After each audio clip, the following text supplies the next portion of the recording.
இல்லை சார் இந்தாண்ட வரணும் தானே நிமிஷம் முடியும் உங்களுக்கு. ஐயா வணக்கம்.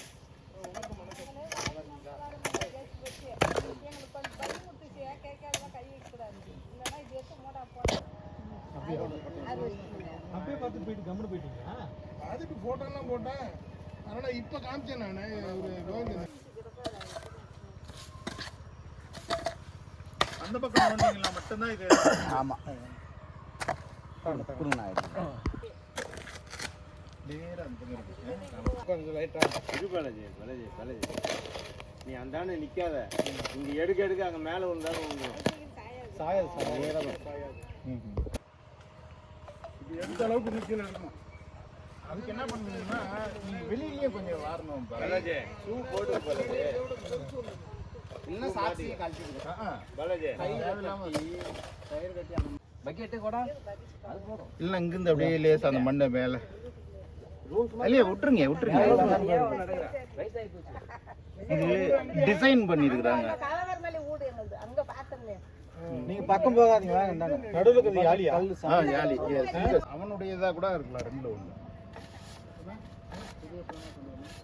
அது நியூஸ் எல்லாம் எழுதி வச்சுருக்கேன். இல்லை கம்ப்ளீட் அப்படியே அடிக்கிறேன். இந்த மூலையில் இருக்குதுங்க ஓட்டை. லிங்கத்தோட கேப்பில் பாருங்க கீழே 2 சைடும் அந்த கேப்பில். ட்ரெஸ்ஸு இல்லையா வாஜா? ட்ரெஸ் இல்லை.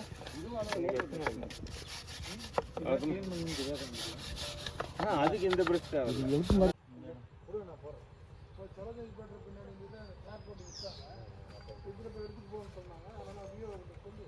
அந்த பை எடுத்துருந்தாங்க 2 பை.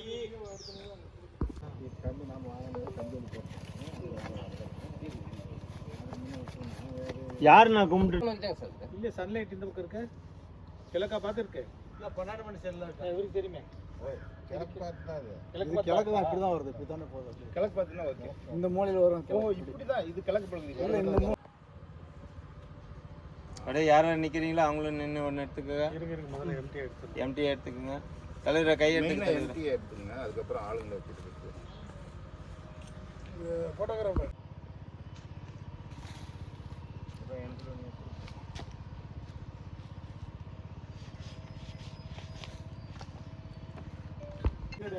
ஓகே. அப்படி வருவோம். கல்லுக்கு பின்னாடி வேணாம். சைடில் கல்லுக்கு பின்னாடியே சைடில் சைடு நீங்கள் அப்படியே சொல்லுங்க பண்ண போறீங்க. நம்பர் பதிவு தாடாங்கன்னு அந்த பக்கம் லைன் இருக்கும். ஏன்னா வில்லேஜ் பக்கம் தான் இருக்கும். மண் எடுத்தீங்களா? அந்த பக்கம் தானே வரும். அந்த காய் இதெல்லாம் வாங்கி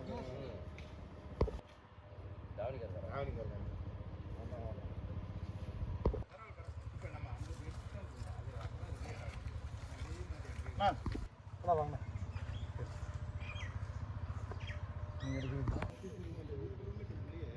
இன்னொரு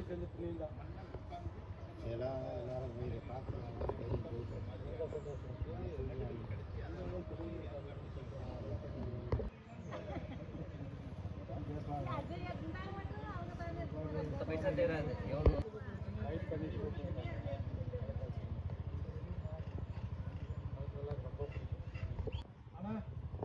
ரைட் பண்ணி வச்சிடறாங்க.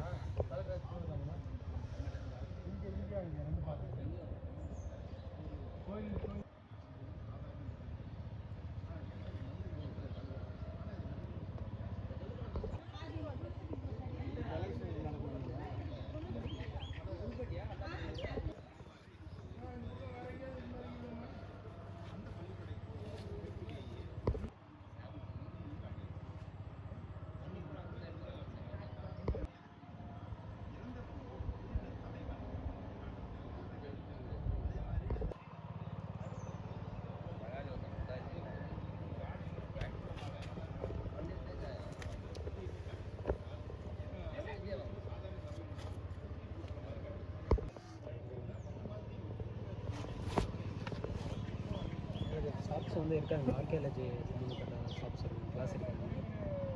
நான் தான் டீம் சரிங்க சார். அதுக்கு நல்லாதுங்க. போகலாம். நாம் இப்போ வந்து காவேரிப்பட்டினம் பக்கத்தில் இருக்கக்கூடிய சாமுண்டி வனம் அப்படி பக்கத்தில் இருக்கக்கூடிய மாதேஷ், அவங்க அம்மா பேர் வந்து கண்ணம்மாவுடைய மகன் வந்து மாதேஷ், அவருடைய தென்னந்தோப்பில் இருக்கிறோம். நாம் இப்போ பார்த்துட்டு இருக்கிற இந்த கல்லானது தமிழகத்திலேயே முதன்முறையாக கண்டறியப்பட்ட ஒரு புது விதமான நடுகள். இதுவரையிலும் ஆயிரக்கணக்கான நடுகுகளை நம்ம தமிழ்நாட்டில் பார்த்துருக்கோம். அது வீரர்களுக்காக எடுக்கப்பட்டது. அதே மாதிரி மன்னர்கள் இறந்தாங்கன்னா அவங்களுக்கு எடுக்கக்கூடியது வந்து பேர் பள்ளிப்படைன்னு சொல்லி பேர். பள்ளிப்படை கோயில் அது. இது வந்து வீரர்களுக்காக எடுக்கக்கூடியது வந்து நடுகள். நாம் இங்கே பார்க்கக்கூடிய இந்த கல்லானது ரெண்டுமே இணைந்தது. அதாவது பள்ளிப்படையும் ஒரு நடுகளும் இணைந்த ஒரு பேர். இதுக்கு பேர் வந்து பள்ளிப்படை நடுகள் அப்படின்னு சொல்லி நம்ம வைக்கிறோம். இதுதான் முதன்முறையாக தமிழ்நாட்டில் இந்த இடத்துல தான் நம்ம கண்டுபிடிச்சிருக்கிறோம். இதே மாதிரி இன்னொன்று வந்து நம்ம தேர்ப்பட்டிலையும் ஒன்று இருக்குது. இப்போ இதை நம்ம ஏன் அது மாதிரி இந்த பள்ளிப்படை நடுகள்னு சொல்கிறோன்றதுக்கு நம்ம விளக்கம் சொல்கிறோம் பாருங்கள். அதாவது பள்ளிப்படைங்கிறது ஒரு கோயில். அதாவது ஒரு மன்னன் இறந்தான்னா அவனுடைய மகனோ பேரனோ யாரோ ஒருத்தவங்க அவனுடைய நினைவாக வந்து கட்டக்கூடியது பள்ளிப்படை. பெரும்பாலும் அந்த பள்ளிப்படை வந்து போரில் இறக்குற மன்னனுக்கு தான் கட்டுவாங்க, போரில் இறந்த இடத்துல தான் கட்டுவாங்க. ஆச்சுங்களா? அதில் என்ன பேர்னா அதுக்கப்புறம் அந்த பள்ளிப்படை கோயிலுக்கு பேர் வந்து இறந்த மன்னனுடைய பேர் தான் ஈஸ்வரனுக்கும் பேரை வைப்பாங்க. இப்போ ஆதித்தன் ஒருத்தர் இறந்தான்னா ஆதித்யேஸ்வரம். இது மாதிரி அரிஞ்சிகை ஈஸ்வரன் சொல்லி ஒரு கோயில் நம்ம வேலூர் மாவட்டத்தில் இருக்குது. அது அரிஞ்சிகைன்ற ஒரு மன்னன் இருந்தால் ஆனால் அரிஞ்சிகை ஈஸ்வரன் பேர் வச்சுருக்காங்க. ஆகவே அந்த ஈஸ்வரன்றது யாருன்னா வேறு யாரும் இல்லை, இந்த லிங்கம் தான். உள்ளே இருக்கக்கூடிய சாமிக்கு தான் வந்து அந்த பேரையே வைக்கிறாங்க. ஆனால் ஒரு வீரன் இறந்தான்னா இது மாதிரி பள்ளிப்படையெல்லாம் எடுக்கிறது இல்லை. அவனுக்கு வந்து என்ன பண்ணுவாங்க, ஒரு நடுகள் எடுத்து அவனை சொர்க்கத்துக்கு கூப்பிட்டு போய் இந்த சிவலிங்கத்தை அவன் வழிபடுற மாதிரி காட்டுவாங்க. அவன் சிவலோகத்துக்கு போயிட்டான்றதுனா சிவலிங்கத்தை வழிபடுற மாதிரி காட்டுவாங்க. ஆனால் இங்கே அந்த ரெண்டுத்தையுமே மிக்ஸ் பண்ணியிருக்கிறாங்க. அதாவது கோயிலும் கட்டியிருக்கிறாங்க. ஆனால் அந்த கோயில் வந்து ஒரு முழு வழிபாட்டுக்குரிய முழு அளவிலான கோயில் இல்லை. அந்த கோயில் வந்து இங்கே ரிலீஃப் என்று சொல்லக்கூடிய புடைப்பு சிற்பமாக காட்டியிருக்கிறாங்க. அதுக்கப்புறம் இது கோயில் தானே, இது எப்படி நடுகள்னு சொல்கிறீங்க அப்படின்னா அதுக்கான 2 சான்றுகள் மிக அழகாக இங்கே காட்டியிருக்காங்க. ஒன்று என்னன்னு கேட்டிங்கன்னா, இந்த 2 பக்கமும் பார்த்தீங்கன்னா சூரியன் சந்திரன் காட்டியிருக்காங்க. இந்த சூரியன் சந்திரன் காட்டியிருக்கிறதுடைய விளக்கம் என்னன்னு கேட்டிங்கன்னா, இவனுடைய புகழானது சூரியன் சந்திரன் இருக்கிற வரையிலும் இருக்கணும் அப்படிங்கிறதுக்காக இந்த சூரியன் சந்திரனை காட்டுறாங்க. சரி, அதுக்கப்புறம் வழக்கமாக இது கோயில் தானேன்னு சொல்லி நீங்கள் கேட்கலாம். ஆனால் சாதாரண கோயிலுக்கும் இது ஒரு தலைவனுக்காக எடுக்கப்பட்டதுன்றதுக்கும் நல்ல அழகாக இங்கே காட்டியிருக்காங்க பாருங்கள். இங்கே சின்னதாக நீங்கள் க்ளோஸ்அப்பில் பார்த்தீங்கன்னா தெரியும், உங்கள் கொடையை காட்டியிருக்காங்க. இது ஒரு கொடை, இங்கே வந்து கண்ணாடியை காட்டியிருக்காங்க. கொடை கண்ணாடி இந்த 2 தான் வந்து இது வந்து நடுகள்ன்றதை காட்டுது. குடையும் இந்த கண்ணாடியும் வந்து பார்த்தீங்கன்னா ஒரு குறுநில தலைவனுக்கான அடையாளங்கள். ஆகவே இந்த லிங்கம் என்பது அந்த தலைவன், அவன் தலைவன் தான்றதை காட்டுறதுக்காக இந்த குடையும் இந்த கண்ணாடியும் காட்டியிருக்காங்க. அதுக்கப்புறம் இது கோயில்ன்றதை காட்டுறதுக்காக சிவலிங்கத்தை காட்டிட்டாங்க. 2 பக்கமும் நந்தியையும் காட்டியிருக்கிறாங்க. இதுக்கு கீழே இதெல்லாம் வந்து ஒரு 4க்கு 4 சதுர அடியில் வந்து இருக்கக்கூடிய ஒரு அமைப்பு. அதுக்கு கீழே பார்த்தீங்கன்னா இது பேர் வியாழன் சொல்லுவாங்க. விஜயநகர காலத்தில் ஒரு சின்ன மாதிரி, அதாவது சிங்க முகம் இருக்கும், மனித தலையோடு இருக்கும். இது வந்து விஜயநகர காலத்து தூண்கள் எல்லாம் இருக்கக்கூடிய ஒரு எம்பளம் மாதிரியான ஒரு பொருள். இதை நோக்கி 2 யானைகள் வந்துட்டு இருக்கு. இந்த யானை சிங்கம் இதெல்லாம் எதை காட்டுதுன்னா இறந்தவனுடைய அந்த தலைவனுடைய வலிமையை காட்டுது. சில இடங்களில் ஒரு போர் வீரன் இருந்தான்னா என்ன காட்டுவாங்கன்னா குதிரை நடக்கிற மாதிரி காட்டியிருப்பாங்க, குதிரையுடைய ஊர்வலத்தை காட்டியிருப்பாங்க.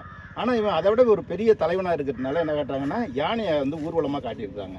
ஆகவே இது வந்து ஒரு பெரும் மன்னனும் இறக்கலை, பெரும் மன்னனும் இந்த பகுதியை ஆட்சி பண்ணல. இந்த இறந்தவன் வந்து சாதாரண வீரனும் இல்லை. அதாவது சாதாரண வீரனும் இல்லாத பெரும் மன்னனும் இல்லாத இடைப்பட்ட ஒரு குறுநில தலைவன். ஆகவே அந்த குறுநில தலைவனுக்கு என்ன பண்ணியிருக்காங்கன்னா ஒரு பெரும் மன்னனுக்கு எடுக்க வேண்டிய பள்ளிப்படை மாதிரியான கோயிலையும் எடுத்துட்டாங்க. அதே நேரத்தில் அவனை காட்டாமல் அவனுடைய அடையாளங்களாக இந்த கொடை இந்த இதெல்லாம் காட்டிட்டு அவனே வந்து சிவலிங்கமாகவே காட்டியிருக்காங்க. ஆகவே இது வந்து ஒரு புதுசாக நம்ம பேர் வைக்கிறோம் பள்ளிப்படை நடுகள். இது ஆக்சுவலாக நடுகள் தான், ஆனால் வீரனுக்கானது இல்லை, ஒரு குறுநில தலைவனுக்கானது. அதே பெரிய தலைவனாக இருந்தால் தனியாகவே கோயிலே கட்டியிருப்பாங்க. கோயிலே கட்டாமல் நடுகள் பாணியில் அவங்க எடுத்துருக்குறாங்க. இதுதான் வந்து நாம் இந்த விஷயத்தை வந்து நம்ம புரிஞ்சிக்க வேண்டிய விஷயம். இந்த நடுகளில் வந்து கண்டுபிடிச்சவர் பின்னால் இருக்கிற பாருங்க, சதானந்த கிருஷ்ணகுமார்னு சொல்லிட்டு. இவர் வந்து ஒரு 10 ஆண்டுகளுக்கு முன்னாலே இதை கண்டுபிடிச்சிருக்கிறாரு.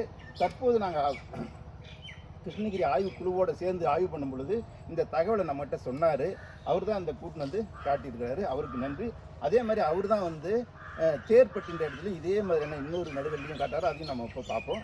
அதுக்கப்புறம் நம்ம இந்த நிலத்துக்கு சொந்தக்காரர் தான் இந்த மாதேஷ்ன்றவர். அனைவருக்குமே நன்றி. நம்மோட வந்து பல நம்ம கிருஷ்ணகிரி மாவட்ட வரலாற்று ஆய்வு குழுவை சேர்ந்த தமிழ்ச்செல்வன், அதுக்கப்புறம் நம்ம விஜயகுமார், பாலாஜி, நம்ம கிருஷ்ணகிரி அருங்காட்சியக காப்பாட்சியர், இவங்கெல்லாம் வந்திருக்கிறாங்க. இவங்கெல்லாம் சேர்ந்து தான் நம்ம வந்து இந்த ஆய்வை வந்து செஞ்சுருக்கிறோம். நன்றி.